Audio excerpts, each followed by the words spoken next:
un grand plaisir de vous savoir nombreux devant vos petits écrans pour nous suivre. C'est bien sûr votre émission La Voix de l'expert.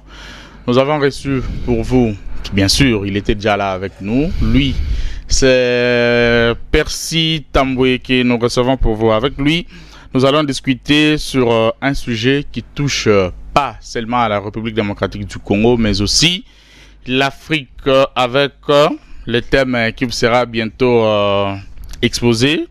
Nous le recevons aujourd'hui comme expert et chercheur des causes et conflits dans la sous-région des Grands Lacs. Il s'appelle Percy Tamboué qui nous a contacté pour venir discuter avec vous aujourd'hui. Tenez vos stylos pour écrire les thèmes d'aujourd'hui qui est donc, il faut savoir que nous allons parler des causes et conflits dans la sous-région des Grands Lacs sur les analyses, enjeux et perspectives. Il est là sur ce plateau avec nous, Percy Tamboué. Bonsoir et bienvenue. Merci, bonsoir messieurs les journalistes et bonsoir à tous les téléspectateurs de la télévision Six Télévision et de l'émission La Voix de l'expert. Nous avons accueilli pour la deuxième fois. C'est toujours un plaisir de passer dans cette très belle chaîne qui est vraiment l'image de la RDC. Ah oui. Et qui devra, n'est-ce pas, nous servir de canal pour donner notre point de vue tant soit peu à la population qui nous suit nombreusement. Très jeune que vous êtes, ça il faut saluer, mais avec beaucoup de qualités. Qu'est-ce qui vous pousse, quelles sont vos motivations pour avoir beaucoup de qualités comme ça? Bon, le travail, l'engagement, aussi servir la République, c'est le plus important. Nous n'avons que le Congo comme pays, donc nous sommes appelés à être bien formés pour le servir honnêtement et loyalement. Oui. Les causes et les conflits dans la sous-région des Grands Lacs. D'emblée, c'est notre thématique pour aujourd'hui. Avant, je voudrais vous poser une question avant de commencer. Le Grand Lac, qu'est-ce que nous entendons par le Grand Lac? Parce que beaucoup de gens, je sais que beaucoup de gens ne savent pas. Ils entendent seulement la sous-région des Grands Lacs, les causes, les conflits. C'est quoi le Grand Lac? C'est l'ensemble de ces eaux-là qui constituent, n'est-ce pas, les lacs dans la partie orientale de notre continent. Je parlais bien de lac Tanganyika, je parlais bien de lac Kivu, je parlais bien de lac Albert. C'est tous ces lacs-là qui forment l'ensemble de ce qu'on appelle les Grands Lacs. Alors, le Grand Lac, quand on en parle aujourd'hui, on fait allusion, n'est-ce pas, à ces pays, à ces États qui entourent ou dont ces lacs-là en font constitution. Je vais citer l'Ouganda, je vais citer le Burundi, je vais citer la Tanzanie, je vais citer le Rwanda, je vais citer la RDC. Ces États-là forment ce qu'on appelle l'ensemble des États de la sous-région de Grand Lac.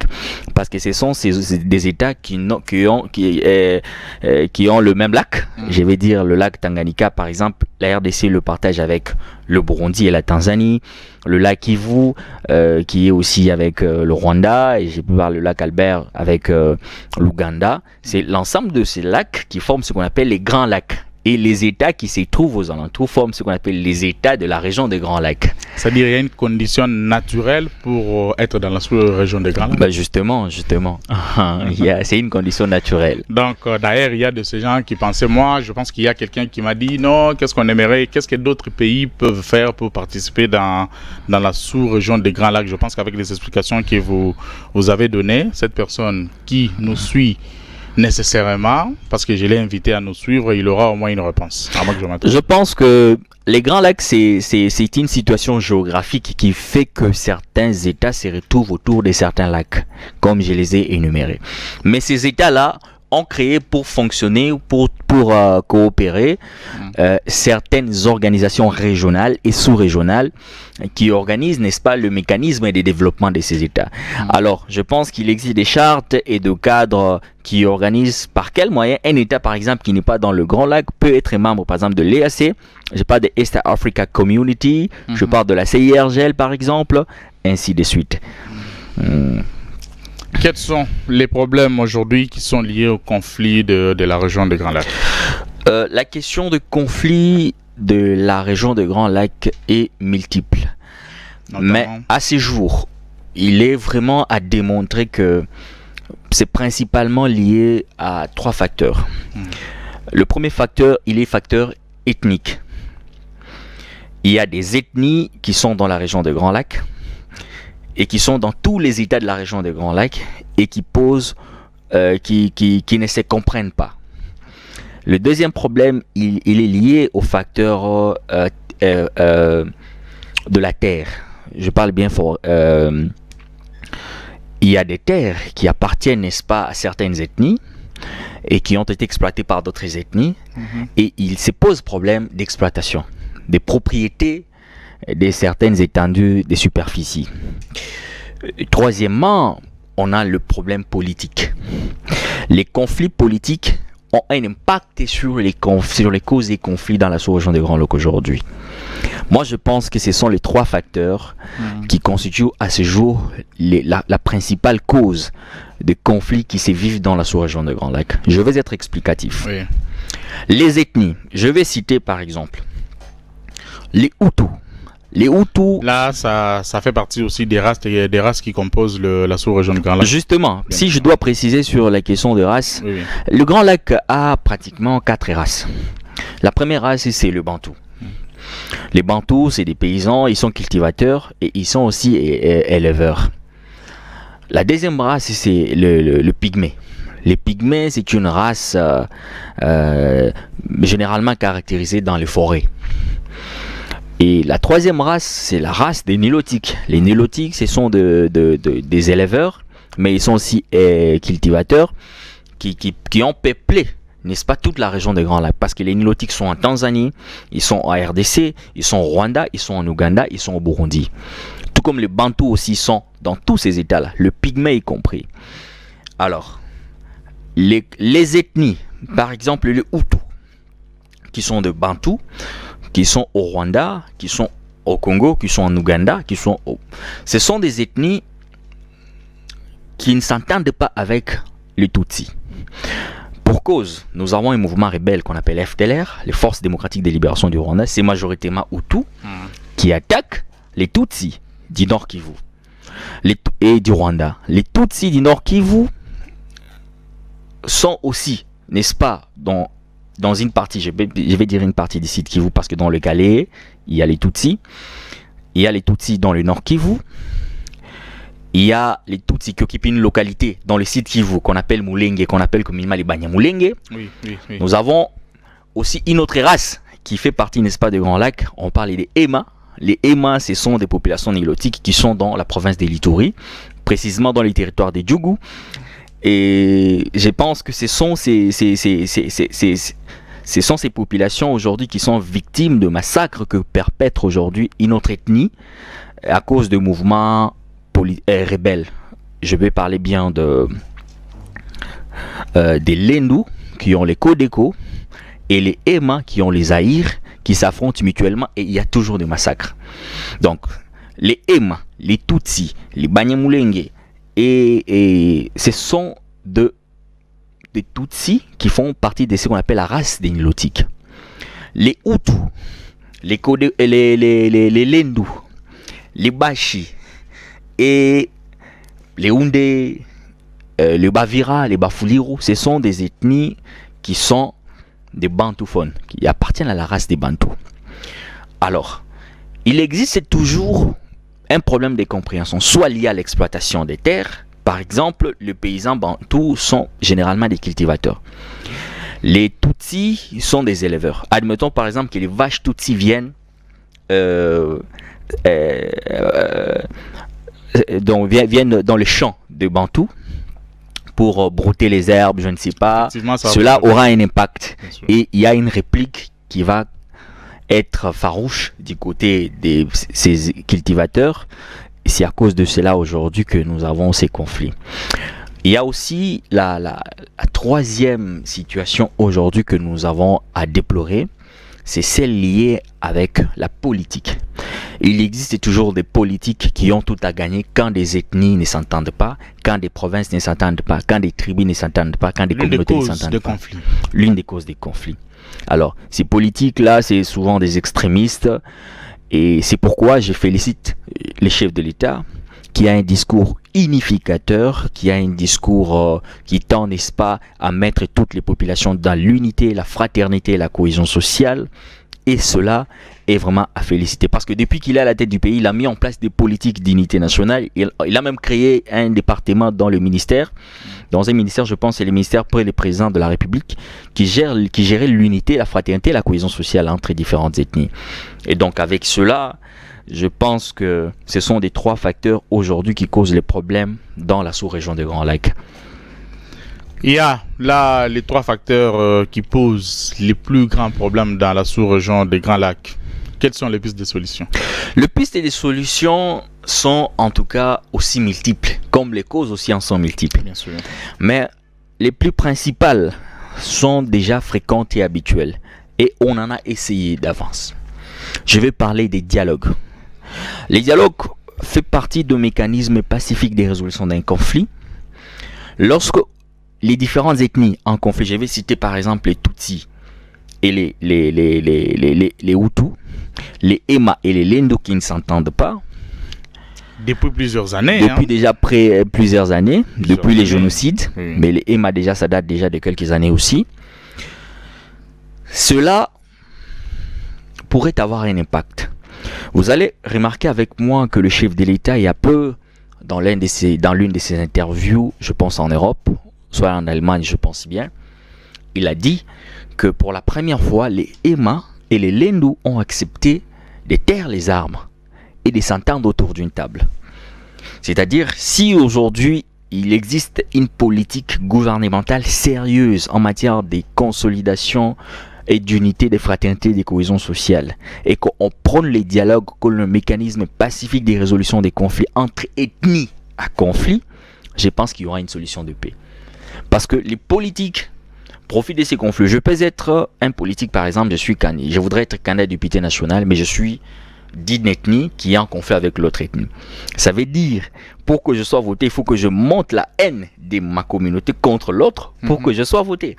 Même si l'autre candidat qui appartient à l'autre ethnie vient postuler qu'il a un bon profil, un bon projet qu'on le vote plus pas que moi, qu'on ne le vote pas, on va me voter moi parce que je suis d'une ethnie qui est en conflit contre l'autre. Alors il existe ces conflits interethniques dans le Grand Lac. Vous allez remarquer, même au Burundi, les Tutsis et les Hutus du Burundi, c'était à couteau tiré. Au Rwanda, vous allez remarquer, c'était la même chose. En Ouganda, sauf qu'il y a un peu le Ima en Ouganda, ça va quand même. Mais ces conflits-là a déjà causé beaucoup de morts et que la solution principale ne serait que le dialogue. Le dialogue, l'implication du gouvernement pour la sensibilisation, pour la paix, l'unité et la cohésion sociale. Merci pour des explications claires et nettes. C'est ce qui me fait plaisir. Ces explications viennent d'un jeune, pas un vieux et tout. Bien sûr que les jeunes se disent que non, on ne nous laisse pas la place. Il faut se battre. Faites comme nous, faites comme les autres pour aller de l'avant. Nous sommes en train de parler des causes et conflits dans la région des Grands Lacs, comme vous le voyez mentionné sur vos écrans. Parlons maintenant de réfugiés dans la région des Grands Lacs. De l'historique, c'est quoi, d'où vient cette histoire de réfugiés, les causes, les analyses, mais surtout par rapport à la situation actuelle. Vous allez remarquer avec moi que lorsqu'il y a un conflit en RDC interethnique ou militaire, il impacte les autres États de la région. Tout comme quand il y a eu conflit au Rwanda entre les Tutsis et les Hutus, ces conflits ont impacté la RDC. Lorsqu'il y a eu les génocides au Rwanda, les Hutus rwandais ont fui vers le Congo. Or, l'espace qu'ils sont venus occuper, c'est un espace avoisinant le Rwanda et majoritairement peuplé par les Tutsis et par les Hutus. Alors, quand les Tutsis, je vais parler bien de Massissi, des Rutshuru. Oh, d'accord. Alors, vous allez remarquer avec moi que une fois que les Hutus ont quitté, sont arrivés en RDC, les populations Tutsis de la RDC ont eu peur par crainte de représailles, n'est-ce pas, de ce qui s'est passé au Rwanda, parce qu'ils venaient d'être renversés par un régime Tutsi. Ils ont fui, ils sont allés dans d'autres camps de réfugiés. Alors vous allez remarquer que beaucoup de jeunes sont allés dans le camp de réfugiés. Et vous allez remarquer aussi, au Burundi, c'était la même chose, lorsqu'il y a eu le conflit entre les Tutsis et les Hutus. Alors, c'est aujourd'hui des situations déplorables et qu'on essaie d'améliorer. Je pense qu'il y a déjà une politique gouvernementale assez favorable et qui est en train d'essayer de résoudre ces problèmes-là. Je veux même convier les auditeurs et les téléspectateurs à suivre nos différentes interventions et même à lire un ouvrage. Je pense qu'on a écrit un ouvrage, A Resilient Refugees Journey from Refugee Camps to Changer. To Engineer of Changer. Un ouvrage qui a été écrit en anglais. Oui, écrit en anglais, ça veut dire de la vie de camps de réfugiés. Traduit en français ou il n'y a pas la traduction parce traduit en français. En français. Là, je pense que c'est un ouvrage que les téléspectateurs peuvent trouver sur Amazon. C'est un ouvrage qui parle d'un jeune qui était dans le camp de réfugiés, qui a souffert toutes ces atrocités des conflits armés et interethniques, qui a été victime de discrimination, de stigmatisation, mais aujourd'hui qui est devenu ingénieur et qui veut changer le monde, qui veut apporter un discours de paix, d'unité, de fraternité et de cohésion sociale. C'est en anglais, c'est intitulé A Resilient Refugees Journey from Refugee Camps to Engineer of Changer.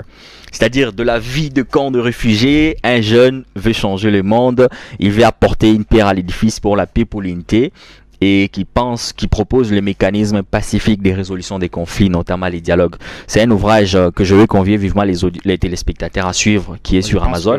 Je pense que je suis concerné aussi, parce que nous sommes appelés aussi à beaucoup lire pour nous, mais aussi pour décanter des solutions, soit aider d'autres personnes, surtout la population congolaise. Justement, parce que c'est un ouvrage qui parle vraiment de tout ce paramètre, qui explique l'histoire de réfugiés. Il y a des jeunes qui étaient par exemple au Nord Kivu qui ont fui vers le Rwanda. Il y a des jeunes qui étaient au Nord Kivu qui ont fui vers le Burundi, qui ont fui vers la Tanzanie et qui étaient victimes des conflits et qui expliquent le courage d'un jeune qui était dans le camp des réfugiés hier. Aujourd'hui, il est devenu ingénieur et qui pense qu'il va changer le monde à travers son livre qui explique, qui présente les différents mécanismes des résolutions des conflits. Alors, la vie dans le camp de réfugiés est difficile. Je vais inviter ces jeunes-là qui sont dans le camp des réfugiés, qui passent des nuits très compliquées, à prendre le courage d'Eric Kamanzi, qui est l'auteur de l'ouvrage, à Eric Kamanzi, et à s'intégrer facilement et à travailler pour changer le monde. Parlons des solutions. À chaque problème, il y a bien sûr une solution. Dans ces problèmes, par rapport à l'historique, que faut-il faire pour maîtriser la situation des Grands Lacs aujourd'hui? La situation des Grands Lacs, elle est tout à fait complexe et perplexe. Complexe parce que chaque État a sa politique régionale. Mais je pense qu'aujourd'hui, si tous les dirigeants de la région de Grands Lacs décident d'être sincères les uns envers les autres, je pense qu'il y aura des solutions. Parce que le gouvernement de la RDC ne peut jamais tolérer de voir des rebelles, par exemple, qui se servent de la base arrière, le Congo, pour attaquer l'Ouganda. Tout comme le gouvernement ougandais ne peut jamais servir de base arrière pour soutenir un mouvement qui attaque la RDC, ainsi de suite. Vous allez remarquer qu'aujourd'hui, il y a une opération conjointe entre l'Ouganda et la RDC. C'est une très bonne politique régionale pour résoudre les conflits qui opposent les FARDC face aux ADF NALU. Les ADF NALU, ce sont des terroristes qui étaient des rebelles et qui attaquaient le président ougandais, mais que le gouvernement de Kinshasa a décidé d'appuyer, n'est-ce pas, le gouvernement ougandais pour commettre fin à ces atrocités-là. Il n'y a pas 3 jours, 4 jours, on a tué plus de 80 personnes. Je pense à Beni, ce sont les ADF NALU. Mais aujourd'hui, le fait que notre gouvernement a accepté de travailler en collaboration avec le gouvernement ougandais, ils sont en train d'attaquer les ADF, et avec l'arrivée du nouveau gouvernement, nous pensons qu'il y aura une solution positive. Donc, j'appelle à la sincérité des dirigeants de la région de Grands Lacs. Déjà, le nôtre, c'est un très bon dirigeant, sincère, il est prêt à tout pour la paix, et c'est un homme très courageux, et je pense que avec ce nouveau gouvernement, un gouvernement, il n'est pas des warriors, c'est un gouvernement des défis, je pense. C'est un gouvernement des défis pour relever les plus grands défis que nous avons en République démocratique du Congo dans tous les secteurs d'ailleurs. J'ai noté quelque chose, vous avez parlé de la sincérité des dirigeants. Vous pensez que ces dirigeants ne sont pas sincères? Bon, la sincérité en politique pose beaucoup de problèmes. Je ne parle pas ici comme politique, parce que je suis activiste, mais en tant qu'analyste, puisqu'ayant fait les études de droit public, je peux considérer qu'en politique, la sincérité pose toujours problème, parce que c'est les intérêts qui concernent les politiques. Alors, notre président est-il sincère? Oui, parce qu'il a accepté tout le mécanisme qui lui a été proposé pour la paix dans la région de Grands Lacs.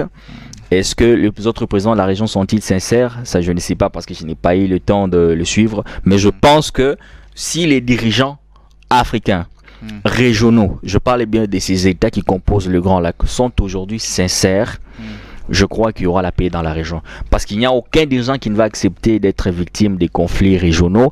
Il n'y a aucun président, aucun dirigeant qui va accepter que sa population souffre aujourd'hui. Aujourd'hui, les conflits qui opposent la RDC aux rebelles du M23 causent beaucoup de réfugiés aujourd'hui à Goma, dans tout le camp. Et que j'appelle vivement d'ailleurs la politique nationale à accompagner ces déplacés internes qui vivent des situations... les Congolais qui souffrent parce que qui vivent des situations très compliquées. Et je pense qu'avec l'arrivée du nouveau gouvernement, il y aura un plan d'assistance et d'accompagnement de ces déplacés. Quelque chose m'est venu en tête quand vous étiez en train de parler. Je suis amoureux de la lecture aussi. J'aime lire, pas seulement pour apprendre, mais je me détends aussi en lisant. Je suis tombé aussi sur un livre, pour ne pas parler de ces livres, mais je voulais poser une question. Quel est l'impact ou les livres qui parlent du Grand Lac aujourd'hui? En quelle portée pour la situation actuelle? Déjà, par rapport au Grand Lac, je pense que je parlais des livres A Resilient Refugees. Oui, il y a plusieurs livres. Il y a plusieurs livres. D'ailleurs, moi, je pense que faisons la généralité de ces livres. C'est quoi l'impact en attendant? Bon, l'impact de ces livres, comme j'ai cité le cas de l'ingénieur Kamanzi, Eric, c'est un livre, ce sont des livres qui nous présentent des pistes et des solutions. Chaque auteur, chaque chercheur, chaque témoin écrit sur ce qu'il a vécu comme réalité pour permettre à ce que l'opinion nationale et internationale connaisse ce qui se passe dans le Grand Lac. Parce que la RDC est vivement concernée par les Grands Lacs, directement par les Nord Kivu, les Sud Kivu. Oui. Voilà, et les Tanganyika, l'Ituri, je pense aussi. Alors, ces livres-là nous permettent d'avoir une certaine opinion sur ce qui se passe dans la région.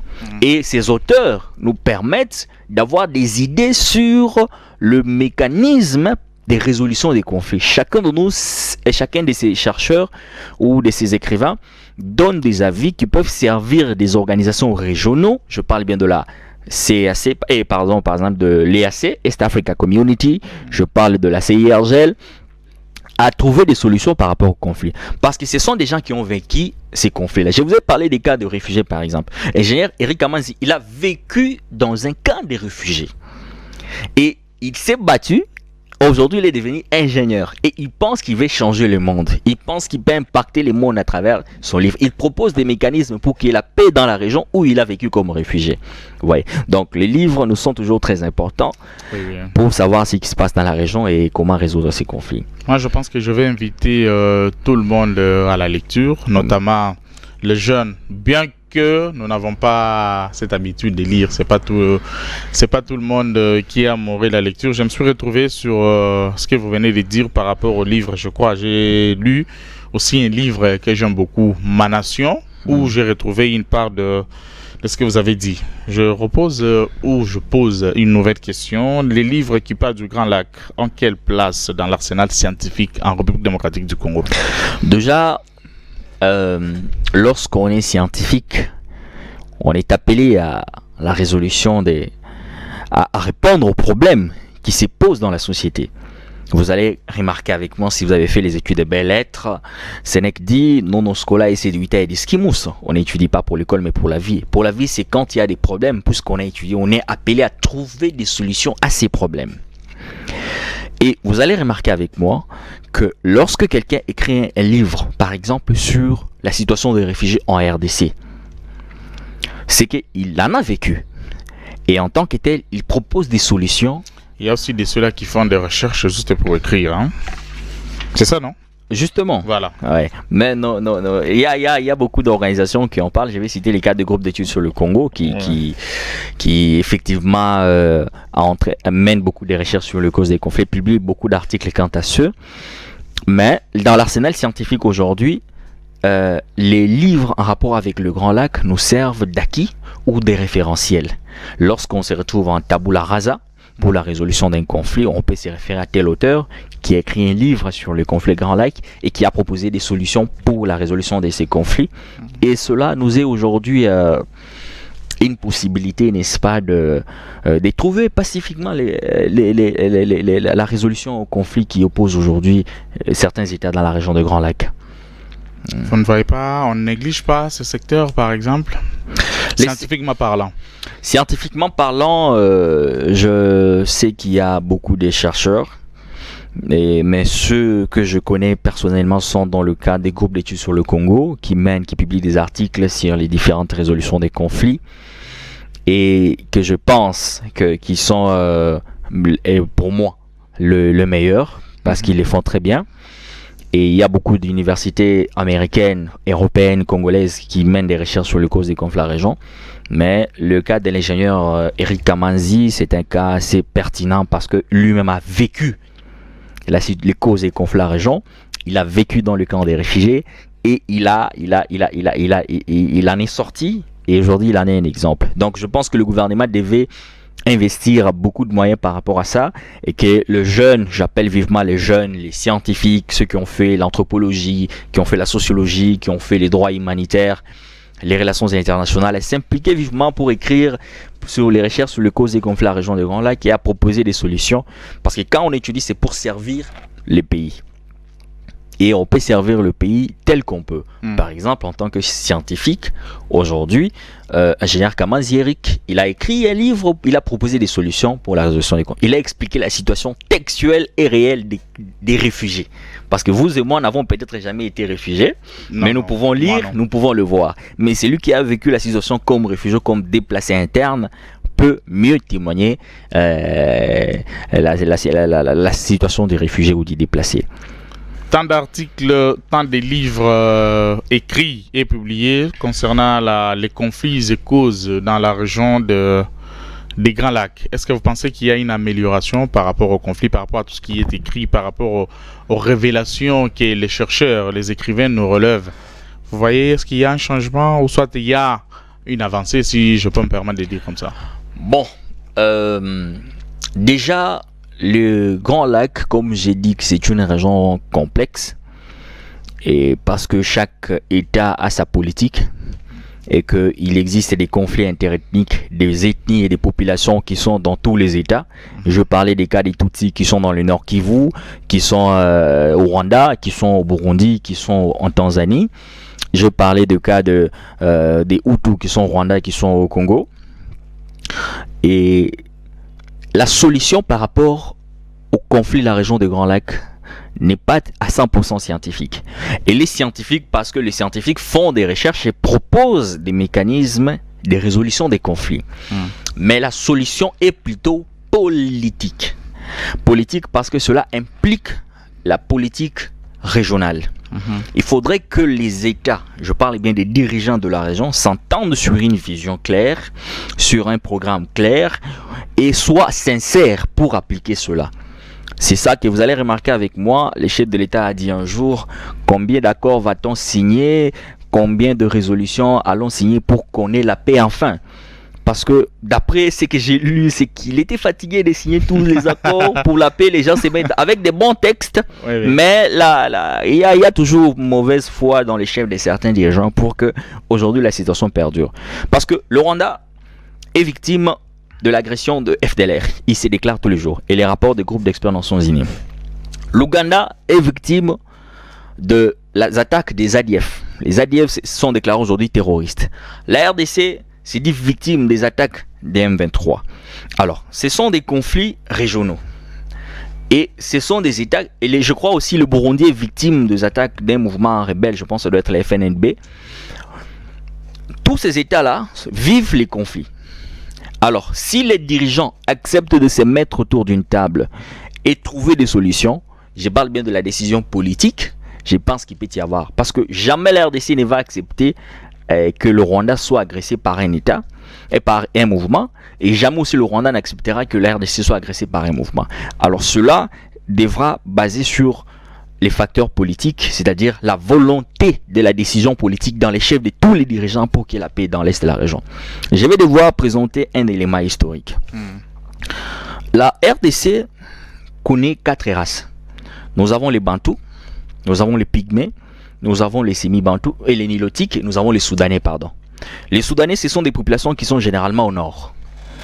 Le Bantou, c'est beaucoup d'ethnies, les Luba, les Katangais, bon, comme on en parle. Les Pygmées, ils sont dans 5 provinces. Ils sont dans l'Ituri, ils sont dans le Sud Kivu, ils sont dans le Tanganyika, dans l'Équateur et dans le Bandundu. Les Tutsis, les Nilotiques, pardon, sont dans 3 provinces. Ils sont en Ituri, on appelle les Ema. Ils sont au Nord Kivu. Il y a les Tutsis, ils sont au Sud Kivu, on parle de Banyamulenge. Alors, c'est une diversité culturelle. Mais imaginez que nous acceptons de vivre ensemble. Nous acceptons de vivre ensemble. Et ces mêmes populations-là sont dans tous les États de la région. Parce que dans tous les États de la région, de la Tanzanie, du Burundi, du Rwanda, de l'Ouganda, il y a les Bantous, il y a les Nilotiques, il y a les Pygmées. Alors si déjà la RDC a réussi à fédérer toutes ces races-là, moi je pense que la RDC peut être un exemple dans la région et la RDC peut déclencher un processus pour la résolution de tous ces conflits interethniques que nous vivons dans la sous-région de Grand Lac, pour qu'il y ait enfin la paix, l'unité et la cohésion sociale, et pour le développement tant social, économique et culturel de la région de Grand Lac. Merci beaucoup, Percy Tambwe. Très ravi de vous avoir sur ce plateau, comme je l'ai dit au début. Je rappelle que nous avons discuté avec vous sur les causes et conflits dans la sous-région des Grands Lacs pour, bien sûr, analyser les enjeux et perspectives. Je rappelle que vous êtes chercheur et expert en causes et conflits dans la sous-région des Grands Lacs. Je reviens à dire ce qui me fait plaisir et que vous êtes un jeune avec beaucoup de qualités. Nous vous félicitons et nous vous demandons d'aller de l'avant. Mesdames et messieurs, c'était votre émission scientifique La Voix de l'expert. Là, nous mettons fin pour ces numéros d'aujourd'hui. Restez branchés à nos programmes. Merci. Merci.